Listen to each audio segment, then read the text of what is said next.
Hello and welcome to the webinar, The New Affordability Mindset. My name is Cheryl Auger, Senior Director here at Lux Research, and I will be moderating today's session. Presenting today are my amazing colleagues, Elena Gorochinova, one of our analysts, as well as Michelle Chen, a Senior Research Associate here at Lux. Throughout the webinar, you can type any questions that you have in the question box on your screen. Time permitting, we will answer all the questions that we can. But not to worry, if your question doesn't get answered, please do not hesitate to email it to questions@luxresearch.com. That's questions@luxresearch.com, and we will respond as soon as possible. If at any point you experience technical difficulties during the webinar, like a frozen screen, please refresh your browser and check that your internet connection is strong. Now with that, let's jump into today's discussion. Thank you so much, Cheryl, for that wonderful introduction. So as Cheryl mentioned, we'll be delving into the emerging affordability mindset that we've been learning about in our work. And before doing so, we'll first walk you through our methodology to ground how we're understanding this shift. Then we'll explore two key sub-trends and finally close with implications for brands, for our clients. So today we'll be tackling one of the most pressing questions in consumer insights right now, or what's really happening with consumer spending during this prolonged period of economic uncertainty. And with the holidays just behind us, I know it feels like a long time ago, we started by looking at what actually happened in stores. What stands out is the following. Consumers increasingly rely on AI and digital tools to hunt for deals, to hunt for better value, and overall spending has held up. In fact, Black Friday saw its strongest turnout in nearly a decade, and holiday sales rose 3.9% year over year, with momentum not only in big box and club retailers, but also across the board in those stores, including in discretionary categories. In other words, total spending has remained resilient. At the same time, our research shows the consumer sentiment remains low and is shaped by a persistent sense of unease about what lies ahead.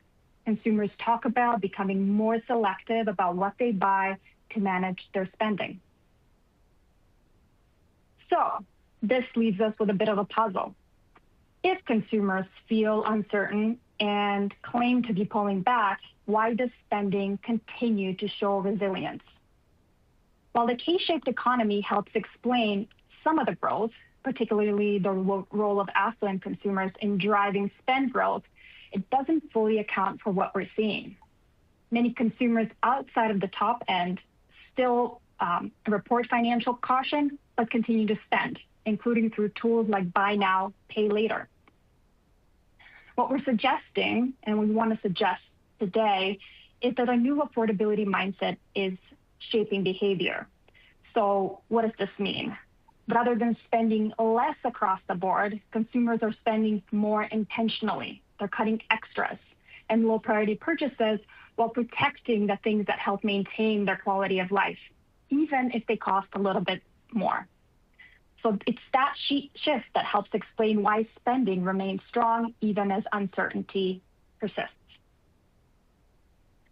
So before we dive any further into our trends, I will hand it over to Michelle, my lovely colleague Michelle, for an overview of our methodology into how we uncovered this new affordability mindset, as well as what it means for consumer behavior.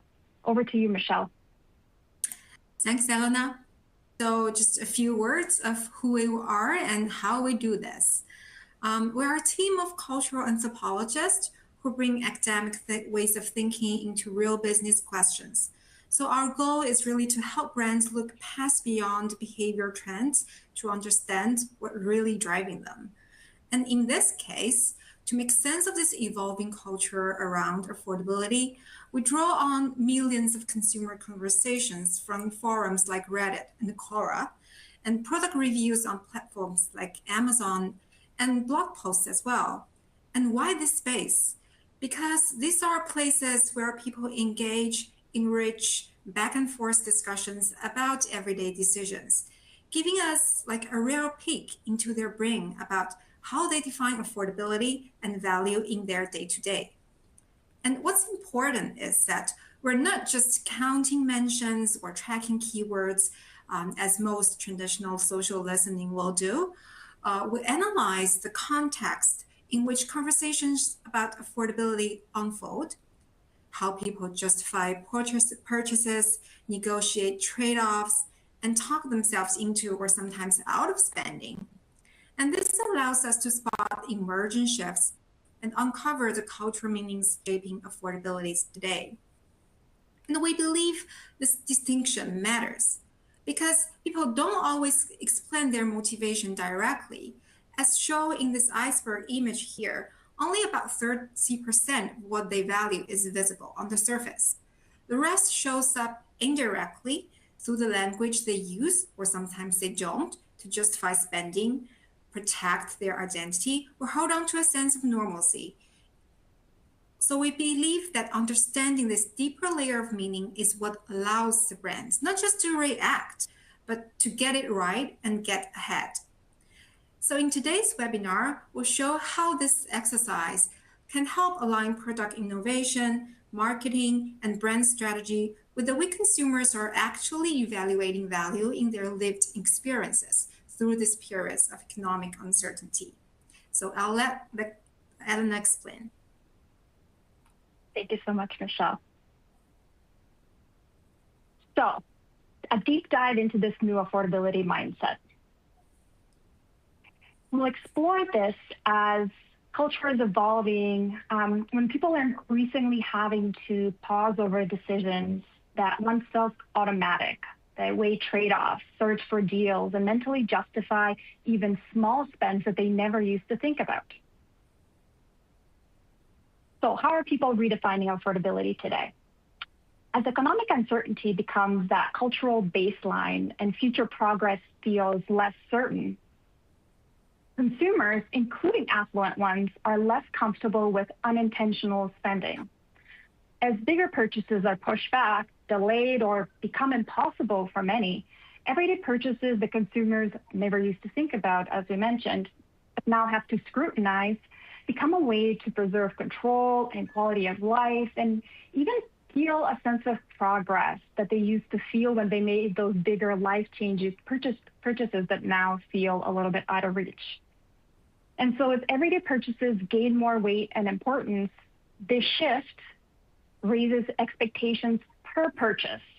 Each item now has to justify its place, deliver clear value, reliability, and peace of mind. And consumers won't buy cheaper products unless they make sense for the kind of lifestyle they want to lead. So affordability today, we're finding, is less about the lowest price and more about whether something feels truly worth it. People aren't just talking about budgets when they talk about affordability. They're talking about avoiding regret, not wasting money, feeling confident they made the right choice for their lifestyle. So this is the foundation of what we describe as premium affordable products. Premium affordable products aren't defined by luxury pricing or status signals, but by how well they balance that quality, reliability, and price. Whether that product is from a store brand or a national brand, these products offer consumers confidence that they're getting something thoughtfully made, durable, and functional without paying for excess, hype, or unnecessary upgrades. So in other words, unlike in traditional value-seeking mindsets where the focus is largely on cost-cutting, affordability today is about spending with intention, not necessarily spending less. And to understand how far these evolving notions around affordability have progressed in culture, we use what we call a cultural maturity curve. Unlike traditional models that track product adoption, our curve tracks how unified consumer understanding is around an idea. When meanings are fragmented, the idea is immature. When meanings are consistent and broadly shared, it becomes culturally mature. In this case, the idea that affordability is about intentionality, about investing in these affordable products that feel premium rather than going for the cheapest offering, this idea has reached mainstream acceptance stage, which we also refer to as the zone of innovation between 33 and 55% maturity. This tells us that it is no longer an emerging or fringe idea. It's a culturally accepted framing. And that means that now is the right time to act. Businesses can confidently build around this idea, whether through product offerings, messaging, or innovation, because consumers already understand and value this notion of affordability. The aim shouldn't be to be the cheapest, but instead that premium affordable options that consumers can rely on. And this rethinking of affordability has led to behavioral shifts reflected in the two key sub-trends we'll tackle next. One of them is micro-optimizing daily life, and I'll pass it over to Michelle to explain to us what that is. Over to you, Michelle. Thanks, Anna. Yes, now that we understand this new affordability mindset, let's see how it manifests in everyday practices. And what we see and what we observed in our data is that rather than cutting back across the board and overhauling their lifestyle, which is what people usually do in a crisis, they make small intentional adjustments. Because affordability today no longer feels like a temporary thing, and people are actively figuring out how to live with new reality. And we find out that consumers today are fine-tuning their shopping baskets based on a desire of preserving or even sometimes improving their quality of lives in ways that feel feasible and matters most to their day-to-day. They may buy fewer items overall, but they refuse to make compromise in areas that directly support their routines, well-beings, or a sense of achievement. This is what we mean by micro-optimizing daily life. It's about using premium, affordable products to protect what matters most, even when money feels tighter.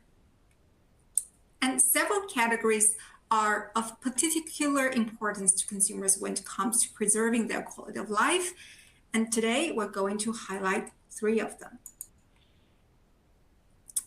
The first one has to do with their desire to preserve the moment of joy.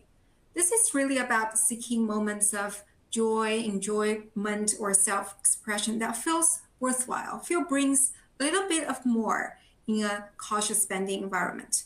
They talk about satisfying their desire for small luxuries, whether it's treats or experiences, as a coping mechanism during economic strain. And for example, they may choose to buy a lip gloss, not just about function, but it's about having a low-risk way to feel refreshed, put together, and a little bit more like themselves. And in a very surprising way, when we found is that when big experiences feel out of reach, novelty at a lower price point are becoming attractive for consumers, especially Gen Zs, who wants to add a bit of excitement to their daily lives.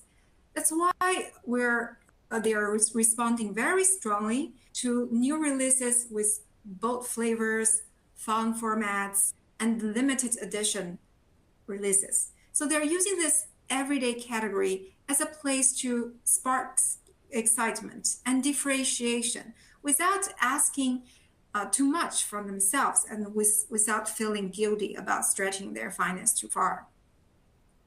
And the second area where consumers are prioritizing is health and wellness. So I think we've seen this trending for a very long time, but what's different now is there is a strong belief of taking care of your body today helps prevent much more expensive problems down the line. They no longer see investing in health as a way of indulging themselves, but it's more like a financial prudence. At the same time, we think health has become one of the clearest signals for personal discipline and status. So while overall spending in snacking and beverage may be softening, options with health benefits have clearly earned their place in the basket. cracker that only satisfies hunger, or a drink that merely quenches thirst increasingly feels like a missed opportunity. And instead, consumers today talk about choosing options like higher protein dairy, low sugar yogurt, or functional drinks that promise digestive support. So that brings to the third one. And in many ways, I think it's the most telling. It's what we call moments of participation. At times when so much feels uncertain or out of people's hands, consumers are craving a sense of agency. They want to feel like involved, they want to feel seen and competent in a world that feels increasingly out of their control. That's why we see a growing interest in personalization. But we're not talking about personalization that feel algorithm-driven or hype-led, like mass-produced skincare or nutrition plans that claims to be tailor-made, but don't feel meaningfully different. Instead, consumers want personalization that feel genuine, feel really their own, so that feel really worth it. One way to achieve that is by letting consumers to actively participate, whether it's voting on Lego designs or seeing their own content or perspective reflected on YouTube marketing campaign. Participation completely changed the equation. It turns a product or experience from something they buy into something they really own. So that being said, let's look at where this trend sits on the maturity curves. As we can see here, micro-optimizing daily life has just entered the zone of innovation. That means the mindset is established, but the rules are not. And that's exactly where meaningful innovation can still shape what consumers come to expect. They understand the idea of being more intentional, getting more value from their choices, and fine-tuning their routines. But at the same time, they're still open to new solutions and new definitions of what optimization and what optimizing daily routine looks like. This creates like a real opportunity for brands. It means there is room to introduce new wellness snacks, whether that's through unexpected flavors, ingredients with clear and precise functional benefits, or formats that help streamline daily routine. It also opens doors of new ways of engaging consumers, whether by inviting them to interact, participate, or feel part of the experience. And that leads to our next point, how brands can earn trust and build loyalty within this nuanced affordability mindset. And with that, I'll pass back to Elena to help explain. Thank you so much, Michelle. So as Michelle mentioned, our second trend looks at what this new affordability mindset that we've been discussing, as well as the sub-trend of micro-optimizing daily life that Michelle just delved into, what those mean for brand loyalty and brand trust.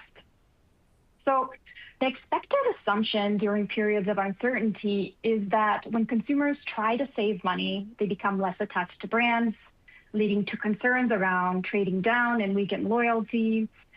But what we're seeing instead is a little bit more nuanced than that. Instead of weakening across the board, consumer decision-making now flows along two tracks. One behavioral response is staying loyal to trusted brands, even if they're not the cheapest, and even if it means, let's say, buying fewer items or related or similar trade-offs.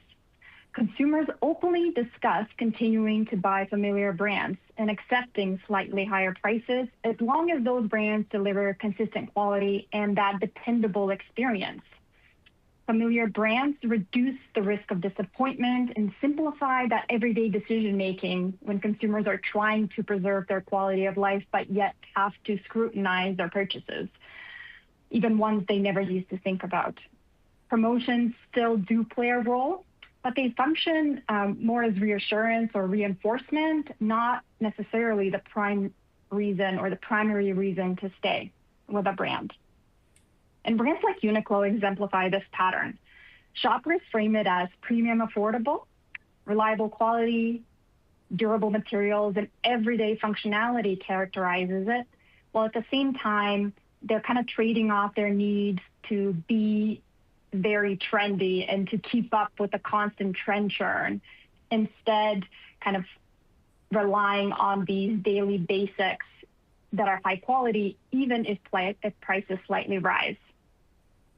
The second behavior reflects a selective willingness to switch, but only when consumers believe that quality will remain intact, or at least won't meaningfully change.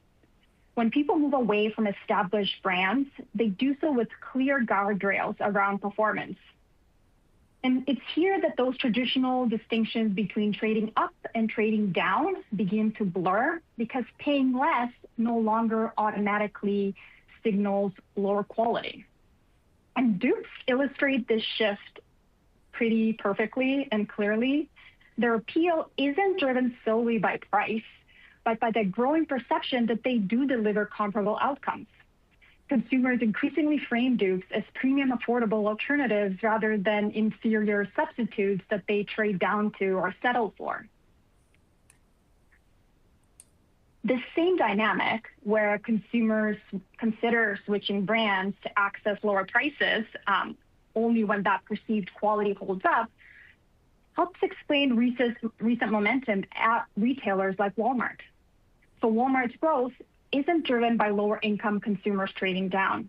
In fact, a meaningful share comes from higher income shoppers who could afford to spend more, but deliberately choose Walmart because it delivers that reliable quality at everyday prices. As consumers, including affluent ones, become more nervous or are more nervous about the economy. Consumers describe Walmart bargains as a smarter buy that can purchase what they need in the quantities that they want without feeling like they're compromising. For example, Walmart's freshly baked croissants don't register as a trade down from a local bakery. The quality feels comparable, the price feels fair, and the choice aligns with this broader mindset of optimizing daily spend without sacrificing standards, without sacrificing those little moments of joy. And we see the same logic at work with Target's own brands. Lines like Good and Gather, Up and Up, and Threshold function as premium affordable dupes. They offer that design, performance, and quality cue that feels on par with higher priced national brands. And for many shoppers, choosing these brands isn't always about saving at all costs.